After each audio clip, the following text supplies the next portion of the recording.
Nous venons de faire le lancement aujourd'hui, mais les inscriptions sur la plateforme commenceront mercredi le 18 mars 2026 et se termineront C'est pour cette Madame première Béatrice cohorte Nzeimana, le 2 coordonnatrice du projet avril Prête 2026. Nyunganira, lors des cérémonies de lancement officiel du concours Copa Nyunganira. Tous les partenaires réunis, les explications sont fortes devant les participants, visant à soutenir le développement du secteur privé, à stimuler l'entrepreneuriat et à favoriser la création d'emplois, surtout pour les jeunes et les femmes. Ce concours constitue un mécanisme pour identifier, accompagner et financer les entrepreneurs porteurs de projets innovants et créateurs de valeur pour l'économie burundaise. La coordinatrice du projet Prête Nyunganira explique en quoi est ce concours. Le concours de plan d'affaires Copa Nyunganira que nous venons de lancer aujourd'hui, c'est une compétition de plans d'affaires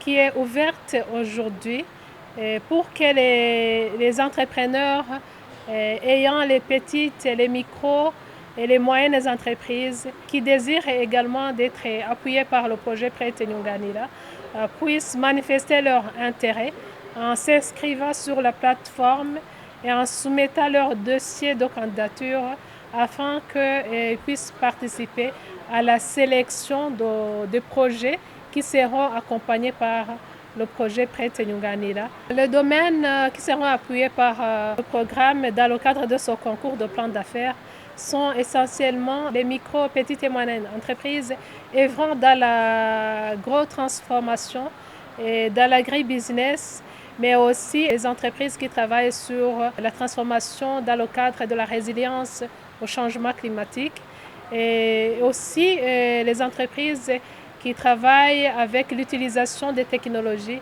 numériques.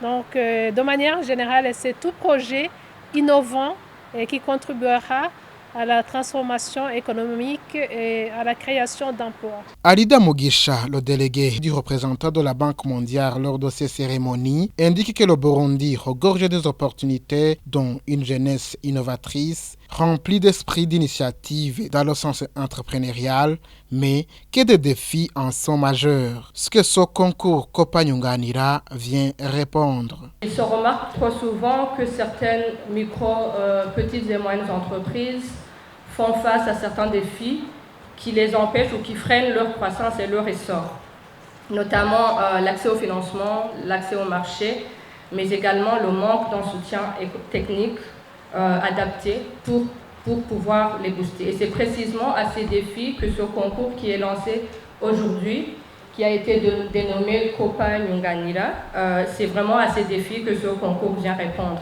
Ce projet témoigne d'un engagement à l'inclusion, parce qu'on croit qu'une économie ne pourra pas prospérer de façon durable s'il y a une souche de la population qui est laissée sur le bord du chemin.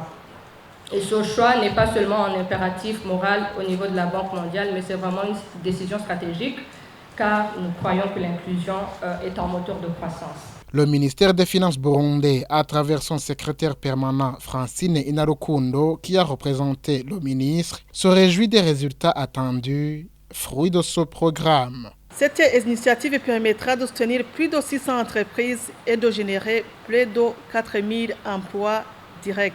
Ce programme s'inscrit pleinement dans la trajectoire définie par la vision Burundi 2040 pays émergents et 2060 pays développés. Cette transformation économique repose sur la conviction simple que le secteur privé et l'entrepreneuriat constituent l'un des moteurs essentiels de la création de richesses, de l'innovation et de l'industrialisation de notre économie.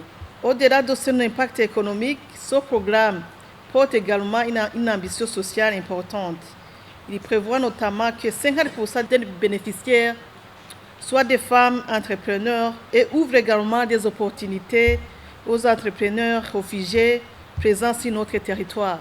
Même sentiment que ceux qui œuvrent dans le secteur des micro, petits et moyennes entreprises. Chadrik Hawonimana est l'un d'eux, présent dans les cérémonies. Je suis très content de ce projet. C'est un projet qui vient à point nommé parce que nous faisons face à un problème d'accès au capital.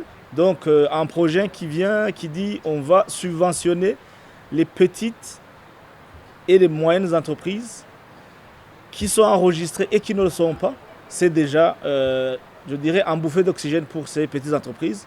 Mais aussi, c'est un capital financier, la subvention, mais aussi cet accompagnement, de dire, même si vous n'êtes pas inscrit, on va vous accompagner, vous faire inscrire en tant que coopérative, en tant que société.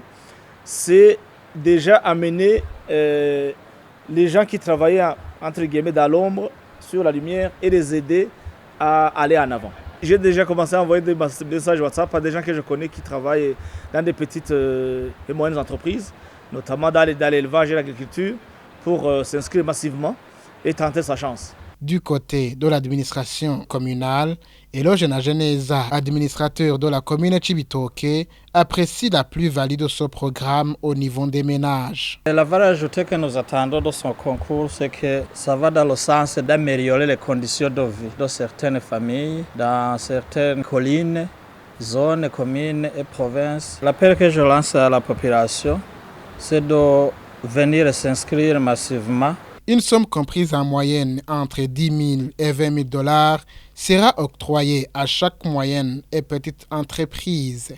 Un appel particulier est lancé à l'endroit des femmes car le projet Prête Nyunganira vise à renforcer à hauteur de 50% les entreprises détenues par les femmes.